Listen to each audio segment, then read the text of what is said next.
This is the month of men's mental health awareness. And if you're struggling, bro, I want you to know you are not alone. We as men may come from different backgrounds. What unites us is the internal battles that we face that go unheard of. So let me share a story of my own personal battle I've been fighting for years.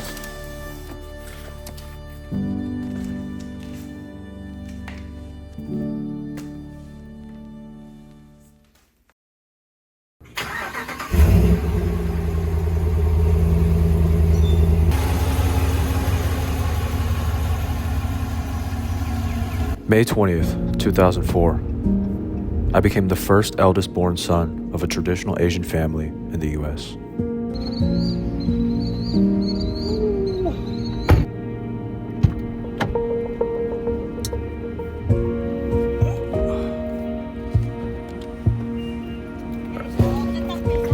You come out. Come on. You know, as a man, I feel like coming to work out at the gym is probably one of the very few things, honestly, that takes my mind off the world and all the problems that I may be experiencing throughout the day. There's truly no other form of therapy that comes close, to the experience that the gym gives you. In the Korean culture, a son is a sign of strength and the pillar of the household. And that is why, as the eldest son, my family depends on me to become the next provider, protector, and leader of our family. I hope you guys can hear me. Let me take you to a quieter place. As a bigger brother, I'm doing my best to take the lead, and especially when it comes to training my sister. That's my sister, by the way. She's never gone to the gym before, and I'm helping her out. I'm helping her change her life, and I think that's the role that a man should be responsible of. And trust me, it's quite hard. I've always had my moments where I feel like I'm never there yet, really. I never feel like I'm mature enough. And so I always ask myself, am I capable of doing a lot of things?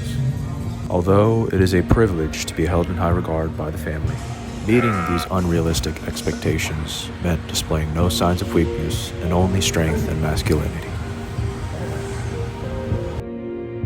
To add on to this topic matter, I've also had a very rough past with my father. My dad had me when he was 29, and unfortunately, he was the type that didn't really like kids. And some of the most vivid moments where I remember was when he would get a bat, he would smash a desk, and I would be fearful. And probably the most helpless moment is when I was a 6-year-old boy. We were coming back from the beach on the drive home, and my sister was barely even 1 year old at the time. And with me being 6, he was yelling at me to tell my sister to stop crying. And also what that did was it pretty much conditioned me as a little boy to not cry, to man up, because in a situation where I have to stop my sister to cry, I can't be crying as a 6-year-old boy as well. It's patterns of experiences like that over time, which it molds you into this person that is unable to express emotions clearly, properly, and effectively. What are we getting today, bro? Let me know in the comments below. I know what I'm getting today, but for the next video, I'll give you a shout out, bro. Oh, thank you. Thank you. Thank you. Wow, she didn't even give me my receipt. Okay, whatever. I'll trust that she didn't scam me, but we got the goods.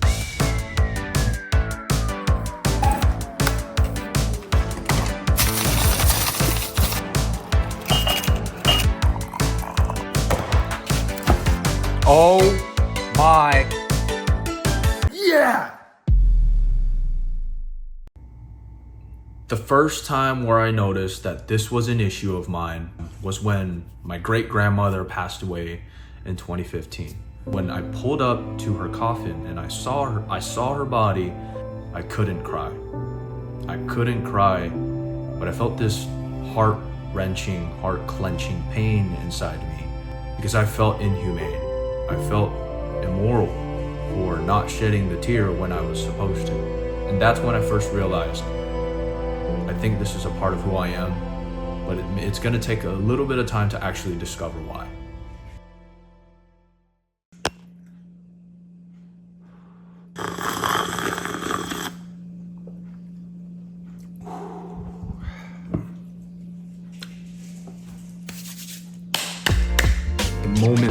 I've been longing for. Mmm.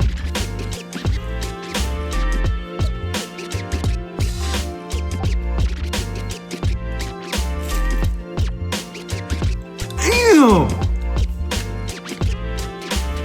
Oh my.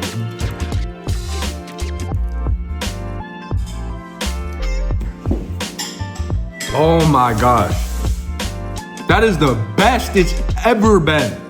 This thing is so soft, yet it's so crispy at the same time. Apple fritter, hands down, one of the best donuts in the donut game, bro. You need to try it out yourself.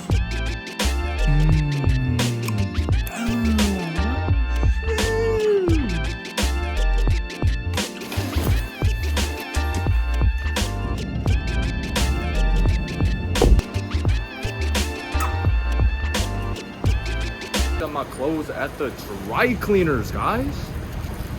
I think I've come to the point where I'm starting to embrace who I am while making improvements one step at a time. The things that have been the biggest sources of help in terms of being able to express my emotions is a very close, tight-knit brotherhood where I feel safe being vulnerable. And then I would say the next biggest thing is, of course, God. I always pray to God to make sure that He is always looking over me and making sure that I'm always living my best life. I would say the biggest thing is self-awareness, because the worst thing is choosing to not be self-aware. But I want to encourage you, if you still don't know and you still don't have yourself figured out, don't worry, bro. Just take the time to self-analyze, and maybe your past will give you an answer. And what I will say is, for the dry cleaning, you got to take that lightly as well. You're actually better off steaming your clothes, which keeps your clothes materials from getting ruined. And then when it gets to a point where maybe it just smells too bad or it just has too many wrinkles, take them to the dry cleaners.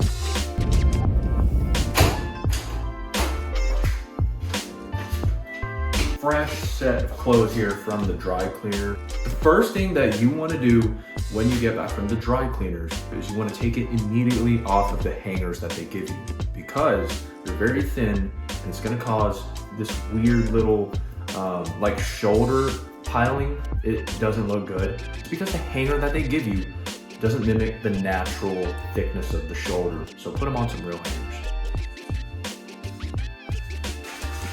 See, these hangers right here, they mimic the natural shoulder line, which isn't gonna have that droopy shoulder syndrome on your shirts, man.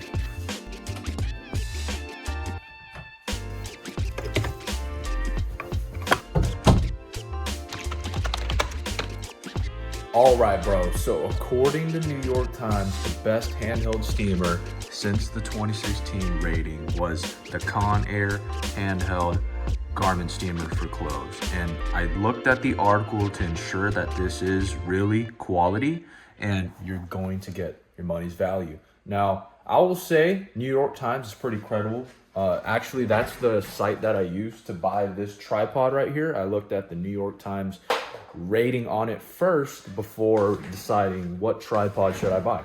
And this tripod is actually really good. So if, when in doubt, you're not sure about what you want to buy, give New York Times a shot. I'm probably going to go ahead and purchase the steamer, and I'll give you a product update in the future as well.